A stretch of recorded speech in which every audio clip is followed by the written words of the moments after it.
This year we're marking the 100th anniversary of the rededication of the Five Sisters window as a memorial to women who lost their lives during the First World War. The window is strikingly different to other glass in the Minster. Those 5 lancets are over 16 metres high each, and it's made of grisaille glass, which comes from the French word for gris or grey. The window became a memorial due to the work of Helen Little, a local York woman who worshipped in the Minster. As she saw monuments erected around the country for men, she wrote, "Our hearts fly back to our splendid brothers who gave their lives, but where is there any adequate national memorial to those our sisters?" Helen writes of a vision seeing her 2 younger sisters who had died in childhood underneath the window and pointing upwards.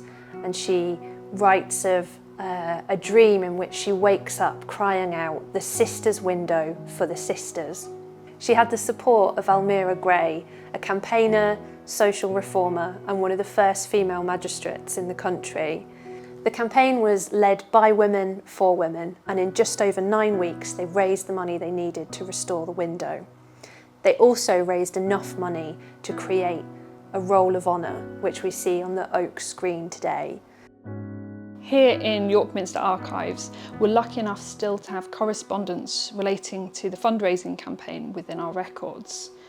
That money was raised incredibly quick, and we find this wonderful letter from Helen Little and Almyra to the Dean of York, informing him that that money had been raised and that they can now support the work for the restoration of the window.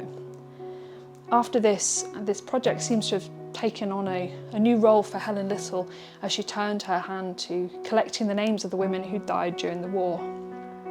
From correspondence both held here in York Minster and at the Imperial War Museum, we can kind of trace the steps that Helen seems to have taken to try and gather names of women across multiple different organisations who lost their lives.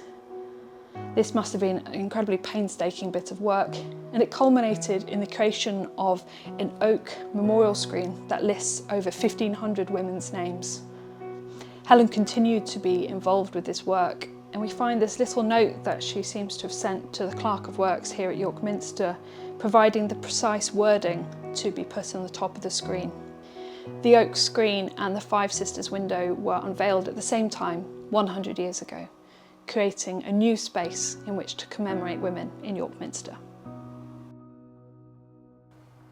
The newly restored Five Sisters window was unveiled in a grand service, attended by over 800 relatives of women whose names appear on the Roll of Honour.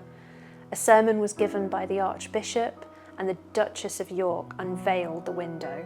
This year, we're marking that anniversary and telling the story behind the rededication of the Five Sisters window in an exhibition in our North Transept.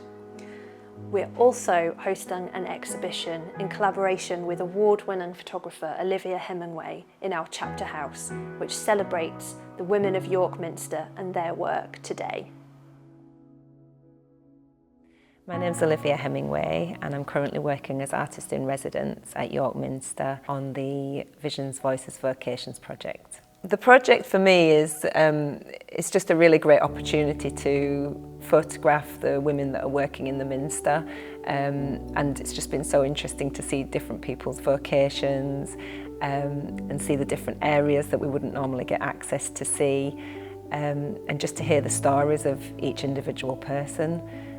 Just such a privilege to photograph them as part of this project.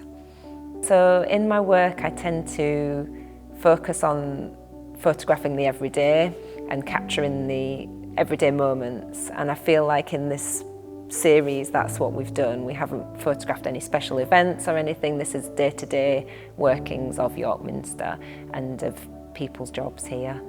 So that's what's been really special about it, is I've been able to do what I love to do the rest of the time, but in this organisation, and learn all about what's going on here. So it's just been perfect for me.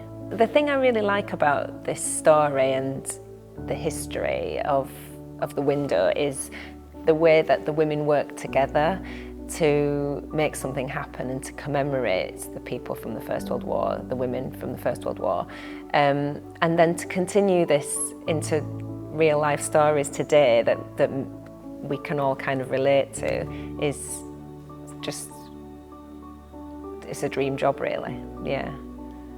Every single shoot's had something in it that's just blown us away. People have brought themselves to the project, and they've been really open to try different things, taking themselves out of their comfort zone, gaining access to different places that I've never been before, like the Glazier's studio. That was just a beautiful space, you know. The lighting was gorgeous, the people were lovely. Everybody's been lovely on this project, and it sounds really gushing to say that, but it's true. I just hope that the pictures speak for themselves and the voices of the women in the images come through. I feel like I've gained a greater understanding of the space as a whole, York Minster, and how it's a living building, and to just meet so many different people who are involved with making it. It's quite a vibrant space really, a vibrant place to visit.